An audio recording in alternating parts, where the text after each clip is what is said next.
Right now, while you're watching this video, your brain is making thousands of decisions without asking you a single thing. Which muscles to keep tense, whether to trust my face, how much attention to give these words versus that notification you just felt buzz in your pocket. You didn't choose any of that. And here's the thing, most people never realize. The big decisions, what you eat, who you stay with, whether you speak up or stay quiet, those aren't as conscious as you think either. You believe you're the author of your choices. Neuroscience says you're more like the narrator, reading a story that was already written, just slightly behind the action. Stay with me because by the end of this video, you're going to see your own mind completely differently.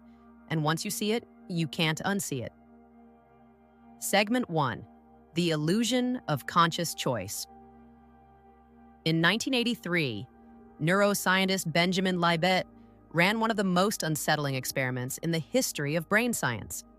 He hooked participants up to an EEG, a device that reads electrical activity in the brain, and asked them to do one simple thing: flex their wrist whenever they felt like it, and note the exact moment they decided to move. What he found broke the scientific community's understanding of free will. The brain showed electrical activity, what's called the readiness potential, up to 550 milliseconds before the person reported consciously deciding to move. Let that sink in. Your brain starts preparing an action before you consciously choose it. The decision came first, the awareness came second. Now Libet's work has been debated and refined for decades. Some researchers argue conscious awareness can still veto an impulse in that window. But the core finding has held up. Conscious awareness is often catching up to decisions already in motion. Psychologist Daniel Kahneman built an entire framework around this reality. He called it System 1 and System 2 thinking. System 2 is slow, deliberate, logical. What you think is running your life.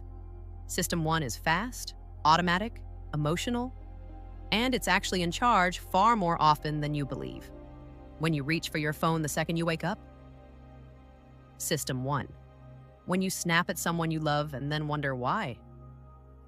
System 1. When you chose this video over another one. Almost certainly System 1, dressed up as a free choice. The conscious mind is not the CEO of your behavior. It's closer to the press secretary, explaining decisions after they've already been made. Segment 2, the unconscious architecture of behavior. So if conscious thought isn't running the show, what is?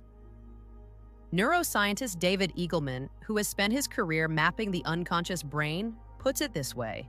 The brain is essentially a prediction machine. It doesn't wait for reality to happen and then respond. It constantly models what's about to happen based on everything you've ever experienced and prepares your body and behavior in advance. This predictive system lives largely in structures below conscious awareness. The basal ganglia, for example, are responsible for habit formation and automatic motor sequences. When you drive a familiar route and arrive home with almost no memory of the journey, your basal ganglia handled it.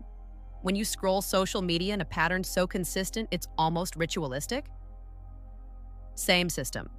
The prefrontal cortex, the region we associate with reasoning, planning, and willpower, is energy-intensive and slow.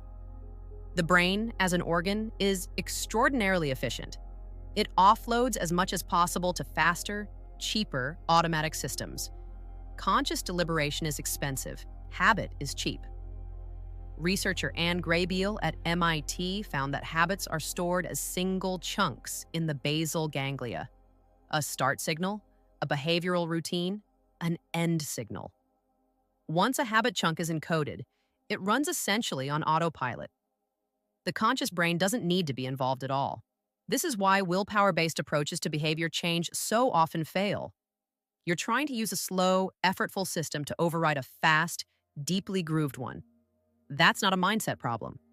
That's a neurological mismatch. And it goes deeper than habits. Your emotional responses, fear, attraction, disgust, trust, are processed first by the amygdala, which operates entirely outside conscious awareness. You feel something before you know why you feel it. Then the conscious mind constructs a story. I didn't like him because he reminded me of my ex. I felt anxious because of the presentation. The story sounds reasonable, but the emotional response came first, and the explanation came after. Psychologists call this confabulation. The brain's tendency to generate plausible explanations for behavior it didn't consciously control. Segment 3. Your environment is deciding for you. Here's where it gets even more practical. And honestly, a little uncomfortable. Because it's not just your internal autopilot running things. Your environment is constantly feeding that autopilot instructions you never consciously approved. Researcher Brian Wansink demonstrated in studies at Cornell University that people eat dramatically more when food is served in larger bowls. Not because they're hungry, but because the visual cue of an oversized portion overrides the body's own satiety signals. The environment made the decision. The person thought they made it. This phenomenon extends far beyond food. Every design decision in your phone's interface, the infinite scroll, the red notification badge, the variable reward of a new post, was engineered to exploit automatic processing. Tech companies literally hire neuroscientists and behavioral psychologists to ensure that your unconscious system responds before your conscious one can intervene. The placement of products in a grocery store, the background music in a retail space, the way a salary negotiation starts.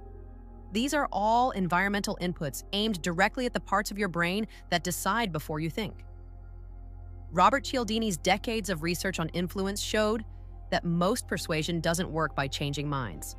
It works by bypassing them, activating unconscious heuristics like social proof, scarcity, and reciprocity that trigger automatic compliance. You didn't think your way into most of your opinions about brands, politicians, or people. You were nudged into them by systems designed to operate below the threshold of your awareness. Segment 4, what you can actually do with this now. This isn't a video about hopelessness, it's a video about accuracy. Because once you understand that your behavior is largely governed by unconscious processes, automatic patterns, and environmental cues, you stop fighting the wrong battle, and you start doing something much more effective, designing the conditions for the behavior you want.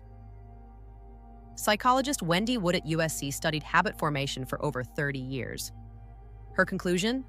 The most effective way to change behavior is not to strengthen willpower. It's to change context. Move the fruit to the front of the fridge, put your phone in a different room at night, change your commute route, alter the environmental triggers that activate the automatic system, and the behavior changes with them. This is the insight behind what researchers call choice architecture. The deliberate design of environments to make desired behaviors the path of least resistance. You can also work with your emotional system rather than against it. Neuroscientist Antonio Damasio found that patients with damage to the emotional centers of the brain, despite having intact logic and reasoning, became incapable of making decisions. They could analyze endlessly, but couldn't choose. Emotion isn't the enemy of good decisions, it's part of the necessary infrastructure. The goal isn't to eliminate automatic processing, it's to become more aware of when it's happening, so you can occasionally, deliberately, pause in that narrow window Libet described. Not to override the brain, but to notice it. And in noticing, to choose which story you actually want to write. Most of what you do today, you will not consciously choose.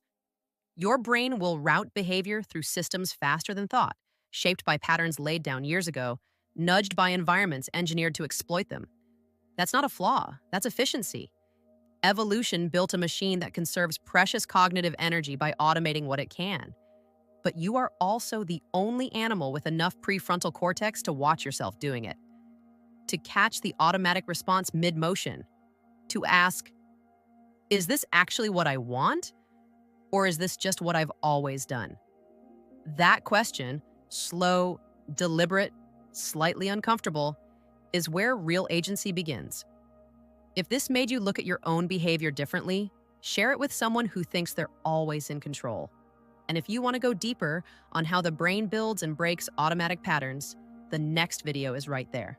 Don't forget subscribe, like the video, and turn on notifications.